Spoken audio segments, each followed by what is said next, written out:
ॐ जडाधरं पाण्डुरङ्गं शूलहस्तं कृपानिधिं सर्वरोगहरं देवं दत्तात्रेयम् अहं भजेत्.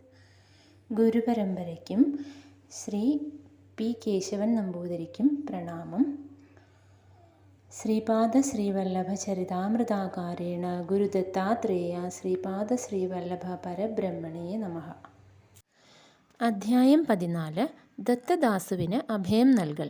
കുറച്ചു ദിവസത്തെ യാത്രയ്ക്ക് ശേഷം ഞാൻ മുംതകല്ലു എന്ന ഗ്രാമത്തിൽ എത്തി.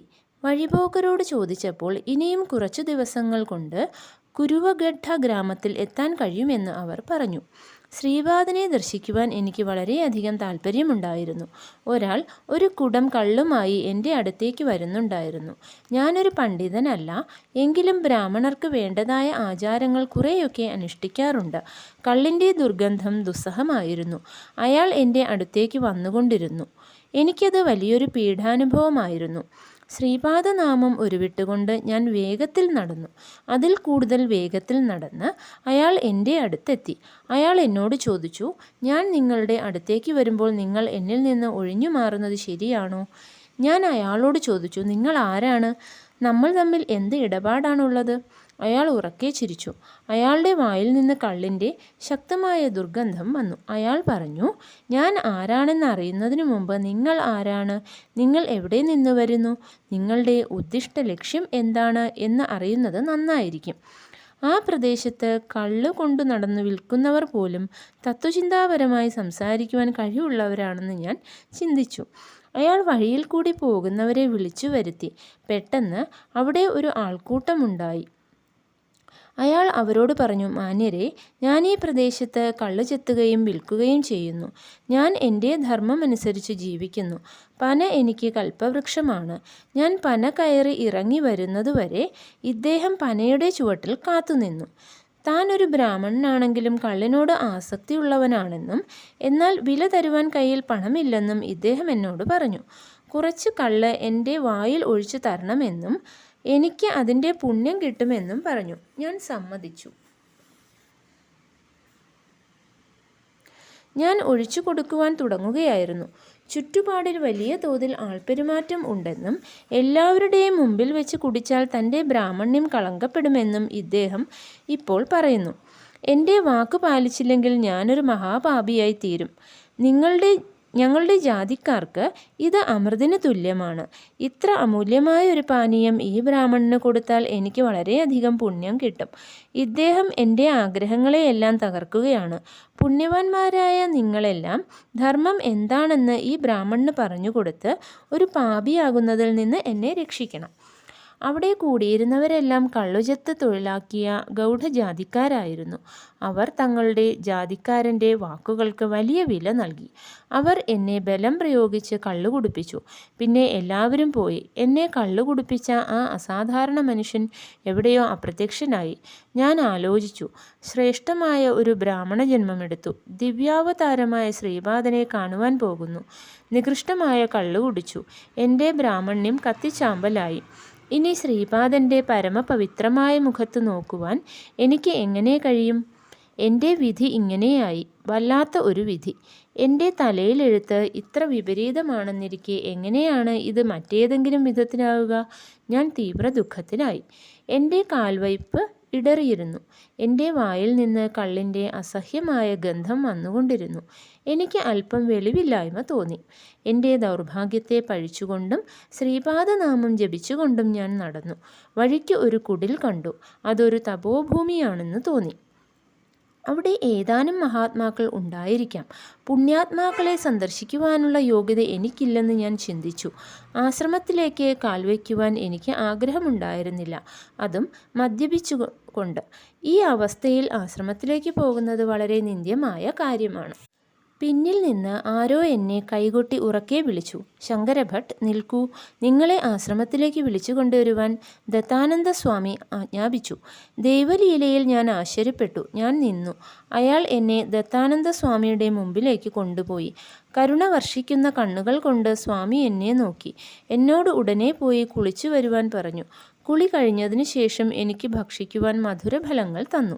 ഭക്ഷണത്തിന് ശേഷം എന്നെ അരികിൽ വിളിച്ച് അദ്ദേഹം പറഞ്ഞു, എൻ്റെ കുട്ടി, ശ്രീ ദത്താത്രേയൻ്റെ അവതാരമായ ശ്രീപാദവല്ലഭന് അങ്ങയോട് വലിയ കാരുണ്യമുണ്ട്.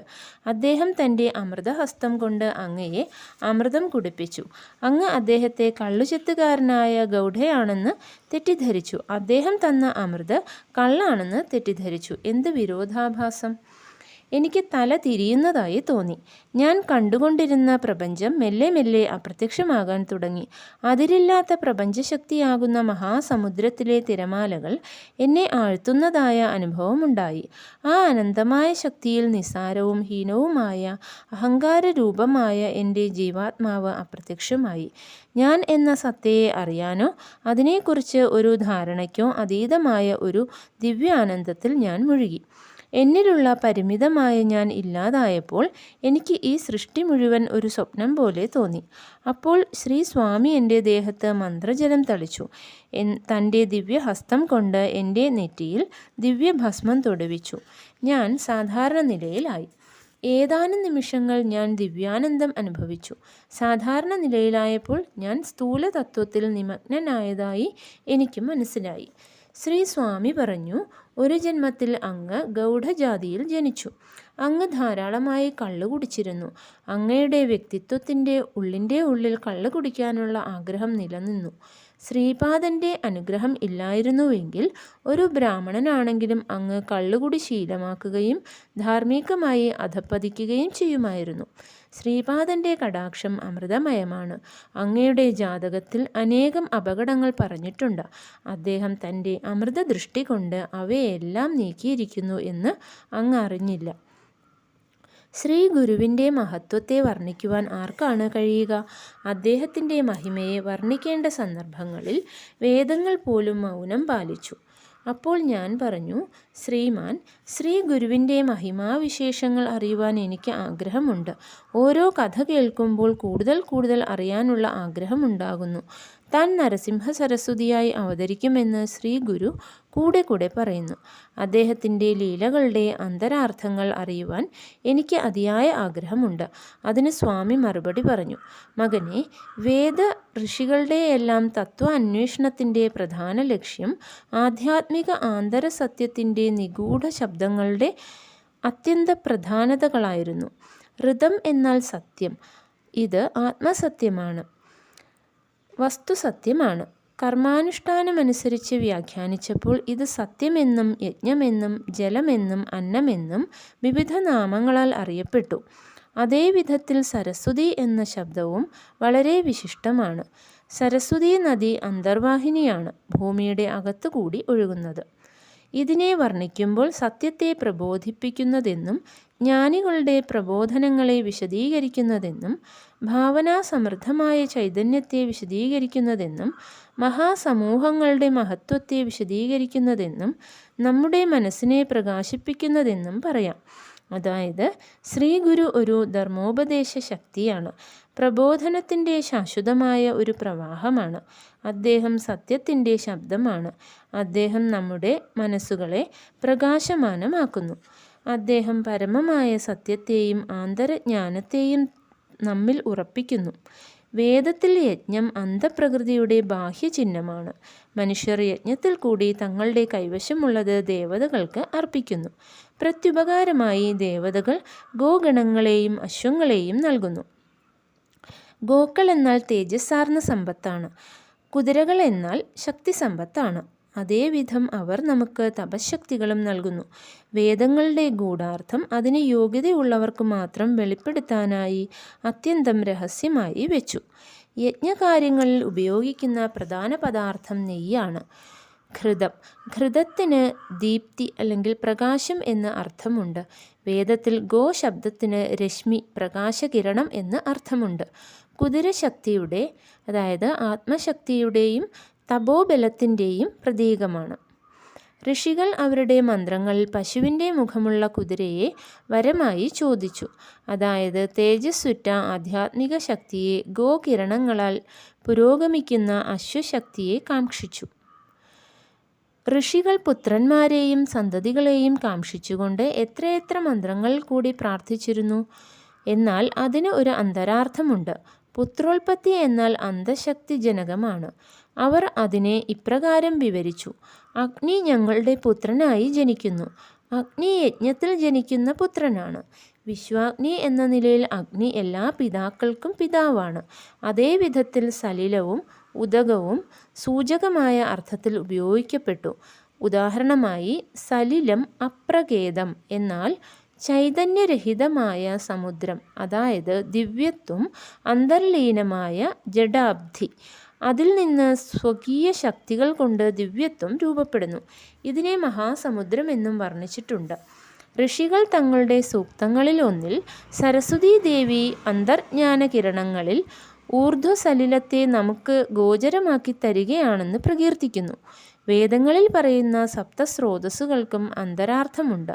അവ സ്വർഗവിഭൂതികളാണ്. സലിലങ്ങളിൽ വസിക്കുന്ന ജ്ഞാനം വിശ്വപ്രാണനാണെന്ന് പരാശര മഹർഷി സമർത്ഥിച്ചു. ഗോക്കളെ അപഹരിക്കുന്നവർക്ക് വൃത്രന്മാർ അഥവാ ദസ്യുക്കൾ എന്ന് പേര്. വൃത്രൻ പ്രകാശത്തെയും സലിലങ്ങളെയും പരമസത്യത്തെയും ഊർധ്വചൈതന്യത്തെയും തൻ്റെ സ്വാധീനത്തിൽ രഹസ്യമായി സൂക്ഷിക്കുന്ന രാക്ഷസനാണ്. ഇങ്ങനെയുള്ള നീചകൃത്യങ്ങൾ ചെയ്യുന്ന ശക്തികളാണ് വൃത്രന്മാർ. അവർ ദസ്യു അല്ലെങ്കിൽ അസുരന്മാരാണ്. തമശക്തികളാണ്. സത്യജ്ഞാനങ്ങളെ അന്വേഷിക്കുന്നവരുടെ പ്രബല വിരോധികളാണ്. ഔദുംബര വൃക്ഷത്തിന് കൊടുത്ത വരങ്ങൾ. നരസിംഹ സരസ്വതിയുടെ അവതാര വൈശിഷ്ട്യം. മകനെ, ശ്രീ മഹാവിഷ്ണു ഹിരണ്യകശിപുവിനെ സംഹരിക്കുവാനായി ഔദുംബര മരം കൊണ്ട് നിർമ്മിച്ച തൂണിൽ നിന്ന് നരസിംഹമായി പ്രത്യക്ഷപ്പെടുകയും പ്രഹ്ലാദനെ രക്ഷിക്കുകയും ചെയ്തു. പ്രഹ്ലാദൻ രാജാവായി. 2 ഭാഗങ്ങളായി പിളർക്കപ്പെട്ട ആ മരത്തൂണ് കുറച്ചു നാളുകൾക്ക് ശേഷം കിളിർക്കുവാൻ തുടങ്ങി. അവിടെ ഒരു അത്തിവൃക്ഷമുണ്ടായി. വിസ്മയിച്ചു പോയ പ്രഹ്ലാദൻ ആ വൃക്ഷത്തെ പൂജിക്കുവാൻ തുടങ്ങി. ഒരു ദിവസം ശ്രീ ദത്താത്രേയൻ ധ്യാനാവസ്ഥയിൽ ആ വൃക്ഷച്ചുവട്ടിൽ പ്രത്യക്ഷപ്പെട്ട് പ്രഹ്ലാദന് ജ്ഞാനബോധം നൽകി. പ്രഹ്ലാദന് ദ്വൈത സിദ്ധാന്തത്തിലുള്ള താൽപ്പര്യത്തെ ശ്രദ്ധിച്ച ശ്രീദത്തൻ പ്രഹ്ലാദൻ കലിയുഗത്തിൽ യതിവേഷധാരിയായി ദീനജനോദ്ധാരണം ചെയ്യുവാനായി ദ്വൈത സിദ്ധാന്തം പ്രചരിപ്പിക്കുമെന്ന് അദ്ദേഹത്തെ ആശീർവദിച്ചു. പരമപവിത്രമായ ഔദുംബരം മനുഷ്യാകൃതിയെടുത്ത് ശ്രീദത്തൻ്റെ ചരണകമലങ്ങളിൽ നമസ്കരിച്ച് തനിക്കും വരം നൽകണമെന്ന് അപേക്ഷിച്ചു. അപ്പോൾ ശ്രീദത്തൻ എല്ലാ ഔദുംബര വൃക്ഷങ്ങളുടെയും ചുവട്ടിൽ ഞാൻ സൂക്ഷ്മരൂപത്തിൽ ഉണ്ടായിരിക്കും.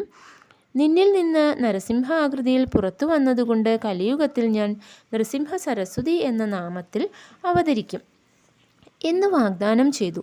ഇതെല്ലാം പൈങ്ക്യ ബ്രാഹ്മണത്തിൽ വർണ്ണിച്ചിട്ടുണ്ട്. ഇപ്പോൾ ഈ പൈങ്ക്യ ബ്രാഹ്മണ ഗ്രന്ഥം സപ്തർഷികളുടെ തപോഭൂമിയായ ഹിമാലയത്തിലെ ശമ്പല ഗ്രാമപരിസരത്ത് മാത്രമേ നിലവിലുള്ളൂ. മറ്റു സ്ഥലങ്ങളിലെല്ലാം ഇത് നഷ്ടപ്പെട്ടിരിക്കുന്നു. ഉണ്ടോ ഇല്ലയോ എന്ന പ്രശ്നം ഉദിച്ചപ്പോൾ താൻ ഉണ്ടെന്ന് തെളിയിക്കുവാൻ ജഡമായ സ്തംഭത്തിൽ നിന്ന് ആവിർഭവിച്ച അവതാരമാണ് ശ്രീ നരസിംഹം.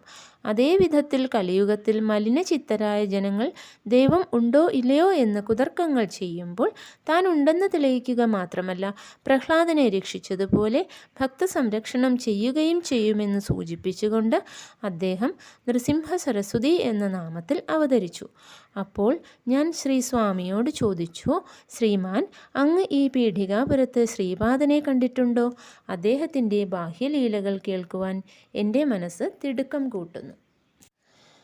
ശ്രീപാദരാജം ശരണം പ്രപദ്യേ.